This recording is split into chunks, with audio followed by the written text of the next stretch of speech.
Nope. Which was the hardest? Christine. Christine, why? The third wife. Christine was the third wife. Yeah, it's third wife. Why was Christine the hardest? Christine Brown just dropped a bombshell that has every woman who's ever shared finances questioning everything they thought they knew about asset protection. The revelation buried in her new book isn't about sister-wife drama or family feuds. It's about cold, hard legal reality that could have cost her everything she'd worked for. Here's what Christine discovered when she finally decided to leave Kody. Because she had money and property tied up with him, and because Arizona law treats married couples as a legal unit, Robyn Brown, as Kody's legal wife, could theoretically claim half of Christine's assets. Not just half of what Kody owned, half of what Christine owned. Let that sink in for a moment. A woman who had been building her financial independence for years, accumulating property and savings through her own work, suddenly realized that another woman could walk into court and demand half of it, simply because that other woman held the legal marriage certificate. Emotionally for me, so it was easier for me to accept. His with Christine, I perceived as much more romantic. He cared about her much more, so I felt threatened. Christine writes about the genuine terror she felt when this reality hit her. She wasn't just leaving a difficult marriage. She was potentially walking into financial ruin orchestrated by laws designed to protect traditional couples, but weaponized in plural marriage situations. The very legal protections meant to ensure fair division of marital assets became a trap that could have stripped her of her life's work. Yeah, it's a little bit awkward that Robyn's here. Of course, we're not on the best of terms. This isn't theoretical legal mumbo-jumbo. This is what kept Christine awake at night, calculating whether she could afford to leave, whether she could risk losing everything she'd built for her children's future. The woman who had always been the most optimistic sister wife, the one who believed in the principle and the family structure, suddenly found herself staring at a legal system that could punish her for trying to escape. And here's the most chilling part. Christine wasn't the only one who could have been trapped this way. Any non-legal wife in a plural marriage faces the same vulnerability. Their assets, their homes, their savings accounts, all potentially fair game for the legal wife to claim in divorce proceedings. When true love is exposed, it calls down wrath. And it's like the world hates true love so much. But the real bombshell hides in how long Christine had been vulnerable to this legal trap and why nobody warned her until it was almost too late. The financial exposure Christine faced wasn't pocket change. We're talking about $250,000 in real assets that Robyn could have potentially claimed. Christine had been quietly building her nest egg for years, accumulating property, equity, savings, and investments while believing her money was her own. The wake-up call came when she started consulting with lawyers about divorce proceedings. Arizona's community property laws are straightforward when applied to traditional marriages. Assets acquired during marriage belong equally to both spouses. But when you layer plural marriage on top of these laws, the legal framework becomes a minefield. Christine discovered that because Kody's name appeared on various financial documents and property deeds alongside hers, and because Robyn was his legal spouse, the courts could view Christine's assets as part of the marital estate that Robyn had legitimate claim to. The $250K figure isn't speculation. It represents the approximate value of Christine's Flagstaff home equity, her portion of various business ventures, and accumulated savings that could have been considered jointly held with Kody. Real estate records show her home purchase price, refinancing details, and the steady appreciation that built her equity over the years. Financial documents that seemed like smart planning suddenly looked like legal liability. Christine describes the sickening realization that her years of careful budgeting, her side income, her portion of TLC earnings, all of it could be divided not between her and Kody, but potentially claimed by Robyn as the legal wife entitled to half of the marital estate. The very financial independence she thought she was building became the weapon that could be used against her. What made this particularly devastating was the timing. Christine had been preparing for independence, squirreling away resources for her eventual escape, only to discover that her escape fund could legally be seized by the woman she was trying to escape from. Every dollar she saved, every smart investment she made, every bit of property equity she built, all of it potentially up for grabs. But it gets even more twisted when you understand how Janelle figured out this legal trap years before Christine did. Janelle Brown had been watching this legal disaster unfold in slow motion for years, and her business background made her the first to understand exactly how vulnerable the non-legal wives really were. While Christine was focused on daily family management and Mary was navigating her role as first wife, Janelle was quietly mapping out the financial landmines that could explode under any of them. As the family's unofficial financial manager, Janelle had access to bank statements, property documents, and investment records that revealed the true scope of their asset entanglement. She understood that every joint account, every co-signed loan, every property deed with Kody's name created potential legal exposure for the spiritual wives. Her accounting background taught her to see patterns patterns that others missed, and the pattern she saw was terrifying. Janelle had tried to bring up these concerns in family meetings, but her warnings were often dismissed as pessimistic thinking or unnecessary worry. The family operated on the assumption that they were all in this together, that love and commitment would override legal technicalities. Janelle knew better. She'd seen how quickly family loyalty evaporates when lawyers get involved, and how courts don't recognize spiritual marriages or emotional bonds, only legal documents. The second wife had been quietly restructuring her own finances for years, carefully separating her assets from joint holdings whenever possible. She understood that her business income, her real estate investments, and her retirement planning needed to be legally protected from claims by the legal wife. While her sister wives saw her financial independence as practical planning, Janelle was actually building legal firewalls. What Janelle discovered through her research was that Arizona's community property statutes create a web of liability that extends far beyond traditional marriage boundaries. When multiple women share financial arrangements with the same legal husband, their individual assets become interconnected in ways that most people never imagine. One wife's debt becomes everyone's problem. One wife's claim to marital property affects everyone's financial security. Janelle's attempts to educate her sister wives about these legal realities often fell on deaf ears. Christine and Mary seemed to believe that their plural marriage exempted them from conventional divorce laws, or that their spiritual commitment would somehow protect them from legal consequences. Janelle knew that courts don't care about spiritual wives. They only recognize legal spouses and their claims to marital assets. And that's when Janelle realized the most dangerous truth of all: the hierarchy of legal power went far deeper than anyone wanted to admit. The Brown family had always insisted there was no hierarchy among the wives, no pecking order, no head wife wielding power over the others. But Christine's book reveals what Janelle had quietly observed for years. The legal wife doesn't just have different privileges, she holds nuclear-level financial power over every other woman in the family. Mary's position as first wife had always come with obvious advantages. She got the traditional wedding with the white dress, the cake, the photographs, the dancing. She could openly claim Kody as her husband at work events, introduce him to colleagues, file joint tax returns, and make medical decisions if he was incapacitated.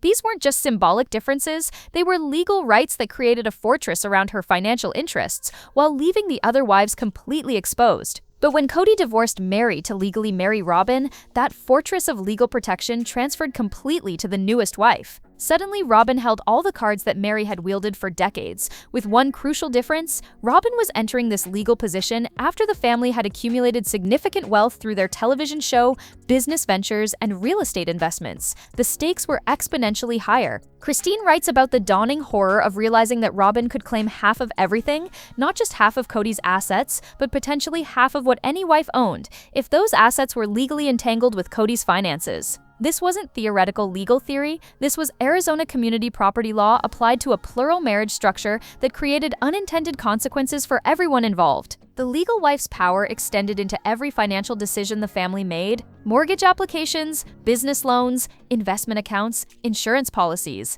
Robyn's signature carried legal weight that could override the other wives' preferences. If Kody wanted to refinance Christine's house, Robyn's consent might be required. If he wanted to dissolve a business partnership that affected Janelle's income, Robyn's approval could be necessary. Even more insidiously, the legal wife's debt became everyone's problem, but her assets were protected from the other wives' financial troubles. If Christine faced a lawsuit or business failure, her assets could potentially be claimed to satisfy judgments. But if Robyn faced similar financial difficulties, Christine's carefully accumulated wealth could be dragged into legal proceedings as part of the marital estate that Robyn was entitled to protect. Janelle had been documenting these power imbalances for years, watching how legal marriage created a shadow hierarchy that contradicted everything the family claimed to believe about equality among wives. She saw how financial decisions increasingly required Robyn's input, how business opportunities were structured to benefit the legal couple, how investment strategies protected some family members while exposing others. The most devastating aspect of this legal hierarchy was how it turned the wives' financial planning against them. Every smart investment Christine made, every dollar she saved, every piece of property she acquired, all of it potentially strengthened Robyn's legal position while weakening her own. The harder Christine worked to build financial independence, the more assets she created that could be claimed by the legal wife in divorce proceedings. But understanding this legal trap is just the beginning. Every woman needs to recognize the warning signs before they find themselves in similar financial quicksand. Every woman who's ever balanced a household budget while someone else controlled the legal documents needs to understand the warning signs that Christine missed for years. These red flags don't just apply to plural marriage situations. They appear in any relationship where one person holds legal power over jointly accumulated assets, while the other person does the financial heavy lifting. Red flag number 1. Your name isn't on documents that your money helped create. Christine had been contributing to mortgage payments, property improvements, and household expenses for years, but when push came to shove, the legal ownership structure could have left her with nothing. If you're making payments on a house, car, or business, but your name isn't on the deed or title, you're financially vulnerable, period. Red flag number 2. Joint accounts where you contribute but can't make independent decisions. Christine discovered that bank accounts she'd been funding for years were structured in ways that gave other people veto power over her financial choices. If you need permission to access money you've earned or saved, if someone else can freeze accounts you've contributed to, if your financial security depends on another person's goodwill, you're walking a tightrope without a net. Red flag number 3. Your credit is tied to debts you can't control. In plural marriage situations, the legal spouse often has the power to create financial obligations that affect everyone's credit rating,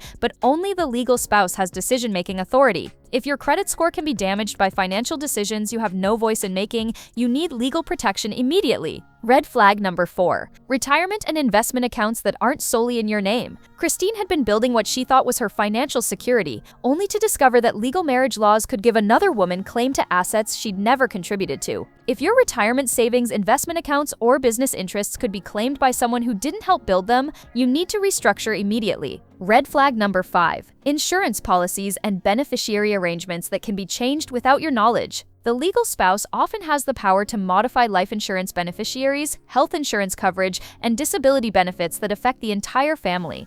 If someone can cut off your access to insurance or change who receives benefits from policies you've helped pay for, you're in a legally precarious position. Red flag number 6. Business partnerships or income streams where your contributions aren't legally protected. Christine had been building what she thought was family wealth through television work and various business ventures, only to discover that her contributions could be claimed as part of the marital estate belonging to the legal wife. If you're building wealth through joint efforts but don't have legal protection for your contributions, you're essentially working to build someone else's assets. The most insidious aspect of these financial warning signs is how they masquerade as normal relationship dynamics. Sharing resources feels natural when you love someone, contributing to joint goals seems like partnership. But when the legal structure gives one person nuclear power over assets that multiple people helped build, sharing becomes exploitation. Understanding these red flags is crucial, because the Robyn factor was about to turn Christine's financial vulnerability into an active threat.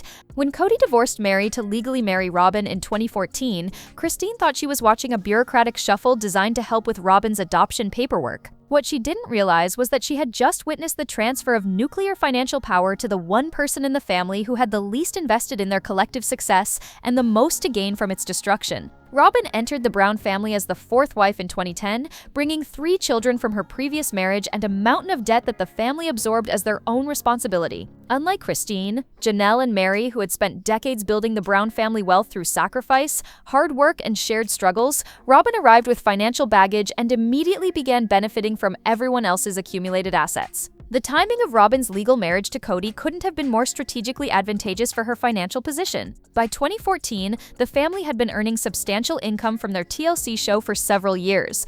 They'd purchased multiple homes in Las Vegas, built business ventures, and accumulated significant wealth that Christine, Janelle, and Meri had all contributed to through their television appearances, household management, and various income-generating activities. But here's where the legal trap becomes most sinister. Robyn's legal marriage gave her potential claim to assets that had been built long before she entered the family. Christine's home equity from years of mortgage payments, Janelle's business investments, even Meri's accumulated wealth, all of it could potentially be considered part of the marital estate that Robyn was legally entitled to share. Christine writes about the growing realization that Robyn wasn't just the newest wife, she was the most legally protected family member with potential access to everyone else's financial security. While Christine had been building her nest egg thinking it belonged to her and her children, Robyn's legal marriage created a scenario where courts might view those assets as community property belonging to the legal marriage. The $250K figure becomes even more staggering when you consider that Robyn could have potentially claimed half of Christine's wealth without having contributed significantly to its accumulation. Real estate appreciation on homes Christine had been paying mortgages on for years, business equity from ventures Christine had helped build, savings accounts Christine had funded through her own work, all potentially fair game for Robyn's legal claims. What made this financial threat particularly dangerous was Robyn's documented financial history. Court records from her previous marriage revealed patterns of debt accumulation, credit problems, and financial instability that suggested someone who might be willing to pursue aggressive legal strategies to secure assets. Unlike the other wives who had emotional investment in family harmony, Robyn's shorter history with the family meant fewer sentimental barriers to legal warfare. Christine began to understand that every financial decision the family made now revolved around protecting Robyn's legal interests while potentially sacrificing everyone else's financial security. Investment opportunities were structured to benefit the legal marriage. Real estate purchases were arranged to maximize Robyn's asset protection. Business ventures were organized to ensure Robyn's claims were prioritized over the spiritual wives' contributions. The most terrifying aspect of the Robyn factor was how it turned the family's wealth building against the women who had actually built it. Every smart financial decision Christine, Janelle, and Mary had made over the decades had now become ammunition that could be used against them in legal proceedings. But Christine wasn't the only one recognizing this legal nightmare. The entire sister-wife community was beginning to wake up to similar financial vulnerabilities. Word about Christine's financial near-miss spread through polygamous communities like wildfire, igniting panic among spiritual wives who suddenly realized they might be sitting on legal time bombs. Women who had spent decades building what they thought was family wealth were frantically calling lawyers, discovering that their financial security could evaporate the moment their husband's legal wife decided to exercise her rights. The Facebook groups dedicated to former polygamists exploded with similar stories. Women shared terrifying discoveries about asset vulnerability, legal exposure, and financial traps they'd never imagined. One former sister wife revealed that she'd lost her home of 15 years because it was legally considered part of her husband's marital estate, with his legal wife. Another discovered that her business, built entirely with her own labor and investment, could be claimed by the legal wife during divorce proceedings because business loans had been co-signed by her husband. Legal aid organizations that specialize in helping women leave polygamous relationships reported a surge in consultations from wives seeking asset protection strategies. Attorney offices in Utah, Arizona, and Nevada, states with significant polygamous populations, began seeing desperate women who discovered that decades of financial planning could be legally claimed by women who'd contributed nothing to their accumulation. The awakening wasn't limited to current plural marriages. Women who had already left polygamous relationships were revisiting their divorce settlements, discovering that they might have been entitled to assets they'd never claimed or that they'd inadvertently signed away rights to property they'd helped build. Some were finding grounds to reopen legal proceedings, armed with new understanding of how community property laws apply to plural marriage situations. Financial advisors in Mormon fundamentalist areas started receiving frantic calls from women seeking emergency asset protection. The requests were heartbreaking. Mothers trying to protect their children's college funds from potential legal claims, small business owners restructuring their companies to prevent asset seizure, women liquidating investments to move money into accounts that couldn't be touched by legal wives. The legal community began recognizing a pattern of financial abuse that had been hiding in plain sight. Lawyers who specialized in family law started documenting how legal marriage and polygamous families created systematic vulnerabilities for spiritual wives. Law firms began offering specialized services for asset protection in plural marriage situations, advertising in publications and forums where polygamous women might seek help. Support networks for women leaving polygamy expanded their services to include financial counseling and legal education. Organizations that had focused primarily on emotional support and housing assistance suddenly needed expertise in property law, asset protection, and financial planning for women whose legal status left them vulnerable to claims by other wives. The ripple effects extended beyond individual families to entire polygamous communities. Financial institutions in areas with significant fundamentalist Mormon populations began reviewing lending practices, recognizing that traditional underwriting didn't account for the complex legal relationships that could affect loan repayment. Insurance companies started questioning coverage policies that might be complicated by multiple wives with varying legal claims to assets. Real estate professionals in polygamous strongholds found themselves advising clients on property ownership structures that could protect assets from claims by legal wives. The standard advice to married couples suddenly became legally dangerous for families where multiple women had contributed to property purchases, but only one wife had legal protection. But understanding the community impact was just the beginning. Christine still had to navigate the treacherous legal chess game of protecting her wealth while extracting herself from the family structure. Christine's escape from financial vulnerability required the strategic precision of a chess grandmaster and the stealth of a covert operative. She couldn't simply pack up and leave. Every move had to be calculated to protect her assets while avoiding legal tripwires that could trigger Robyn's claims to her wealth. The first challenge was documentation. Christine needed to establish clear paper trails proving which assets she had contributed to independently, which property improvements she had funded with her own income, and which financial accounts represented her individual earnings rather than community property. This meant months of gathering bank statements, employment records, TLC contract documentation, and receipts for every major financial transaction she'd made during her marriage. Her legal team advised her to begin quietly separating her finances from any joint accounts or shared assets where Robyn could potentially claim community property rights. This wasn't a simple process. It required careful documentation of every withdrawal, every transfer, every financial move that could later be scrutinized in court proceedings. Christine had to create an audit trail that would withstand legal challenges while appearing to maintain normal family financial operations. The timing of Christine's moves was crucial. She couldn't appear to be hiding assets or engaging in fraudulent transfers that could be reversed by courts.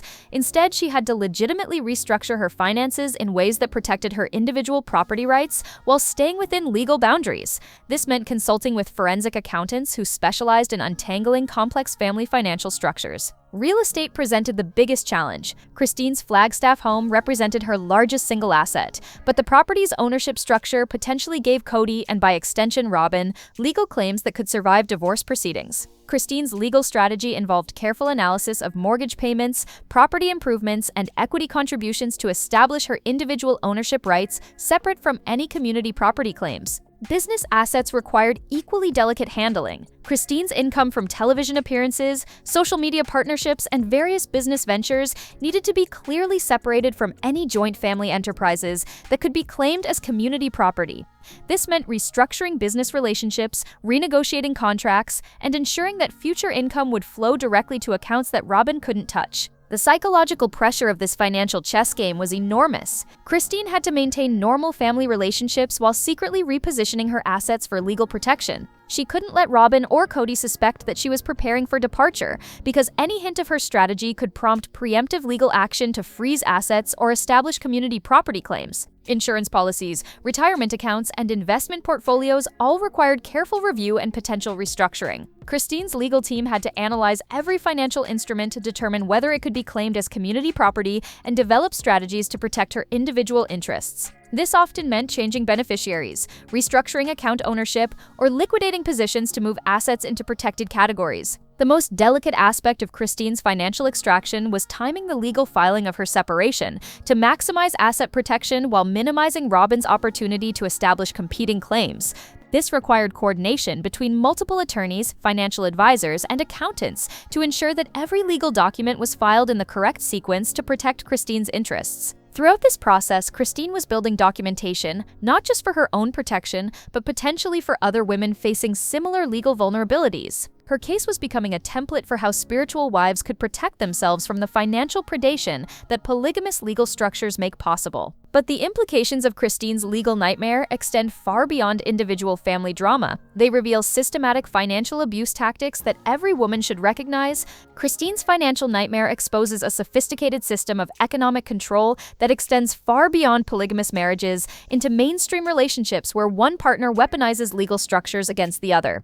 The tactics revealed in her legal vulnerability represent a playbook of financial abuse that manipulates laws designed to protect families into instruments of economic domination. The first tactic is asset consolidation disguised as partnership. In Christine's case, years of contributing to joint financial goals were reframed as community property that could be claimed by the legal wife who had contributed the least. This pattern appears in traditional marriages where one spouse gradually assumes control of assets that both partners helped build, using legal marriage rights to override the non-legal spouse's contributions and claim ownership of jointly accumulated wealth. Legal documentation manipulation represents another sophisticated abuse tactic. By controlling whose names appear on deeds, titles, and financial accounts, the legally empowered spouse can effectively erase the other person's contributions to asset building. Christine discovered that years of mortgage payments, property improvements, and equity building could be legally invisible because her name wasn't positioned correctly on ownership documents that her own money had helped create. The third tactic involves leveraging community property laws against the people they were designed to protect.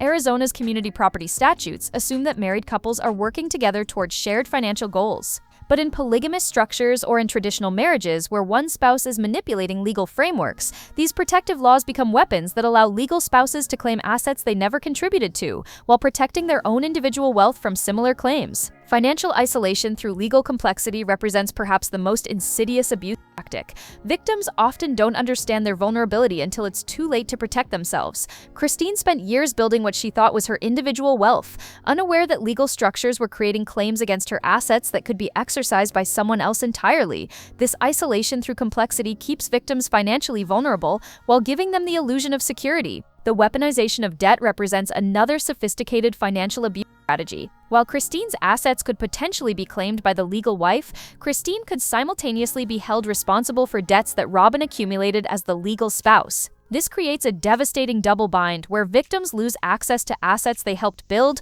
while remaining liable for obligations they didn't create. Professional manipulation of financial advice creates another layer of abuse. Victims are often advised to make financial decisions that benefit the abuser while being presented as family financial planning. Christine was encouraged to invest in joint assets, contribute to shared expenses, and build family wealth without understanding that these smart financial decisions were actually strengthening legal claims against her individual assets.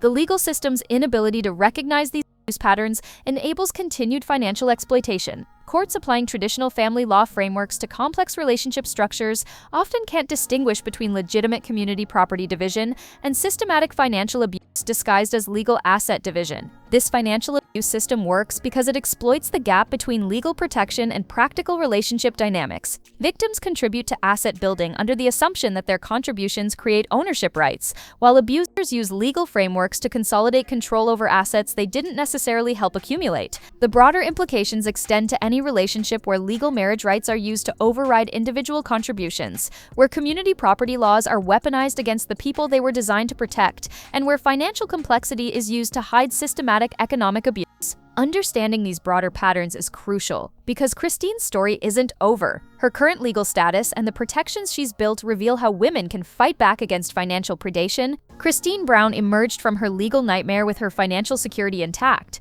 but her victory required a strategic campaign that every woman should study as a masterclass in asset protection and financial self-defense. Today, she stands as proof that even the most sophisticated financial traps can be escaped with the right legal guidance, careful planning, and unwavering determination to protect what you've built. The first protective action Christine implemented was complete financial separation from all joint assets that could potentially be claimed by the legal wife. This meant carefully extricating her individual contributions from shared investments, refinancing properties to remove other parties' legal claims, and restructuring business interests to eliminate community property vulnerabilities. Her legal team worked methodically to create clean separation between her individual wealth and any assets that could be subject to Robyn's legal claims. Christine's current financial structure includes ironclad asset protection strategies that prevent future financial abuse. She established individual retirement accounts, separate business entities, and independent investment portfolios that cannot be claimed by former family members or future partners. Her real estate holdings are structured to protect her equity from claims by anyone who didn't contribute to their acquisition or improvement. Legal documentation now protects every aspect of Christine's financial life. She maintains detailed records of asset acquisition, income sources, and property improvements that establish clear individual ownership rights. Her financial accounts, business interests, and investment strategies are documented in ways that would withstand legal challenges from any party attempting to claim community property rights to wealth she built independently. The educational component of Christine's protective strategy involves sharing her experience to help other women recognize and avoid similar financial vulnerabilities. Through her book, media interviews, and public appearances, she's creating awareness about legal traps that most people never imagine. Her willingness to expose these financial abuse tactics helps other women identify warning signs before they become victims of similar asset predation. Christine's current relationship with David Woolley demonstrates how financial protection strategies can coexist with healthy partnerships. Her prenuptial agreements, separate asset management, and individual financial planning show that protecting yourself legally doesn't prevent authentic emotional connection. She's created a template for how women can enter new relationships while maintaining the financial security they've worked to build. The protective actions every woman should implement immediately include establishing individual credit profiles separate from shared accounts, maintaining detailed documentation of asset contributions, and seeking legal advice before making major financial decisions in any relationship where legal marriage rights could be used against you. Financial protection isn't paranoia, it's smart planning that prevents future victimization. Women facing similar legal vulnerabilities need to understand that escape is possible, but requires professional guidance from attorneys who specialize in complex family financial structures. Asset protection strategies must be implemented carefully to avoid allegations of fraudulent transfer or hidden assets that could be reversed by courts. The key is legitimate restructuring of financial arrangements to protect individual contributions while maintaining legal compliance. Christine's victory proves that financial predators can be defeated when victims understand their legal rights, seek appropriate professional guidance, and take decisive action to protect assets they've legitimately accumulated. Her current financial security represents not just personal success, but a roadmap that other women can follow to escape similar traps. The broader lesson from Christine's experience is that financial protection requires constant vigilance, professional legal guidance, and the courage to prioritize your economic security even when it complicates relationships. Every woman deserves financial security that can't be stolen through legal manipulation. So here's what we're all wondering. Do you think more sister wives will follow Christine's lead and expose similar financial vulnerabilities in their own legal situations? And which protective strategy from her playbook has you taking notes for your own financial security? Drop your thoughts in the comments below, tap that like button if this opened your eyes to financial warning signs you hadn't considered, hit subscribe to stay informed about legal strategies that protect women's assets, and keep those notifications on because something tells me the next round of sister-wife legal revelations will be even more eye-opening than what we've uncovered today. A fresh video is already queued up, and something tells me the next round of polygamous family financial drama will be even juicier than the last.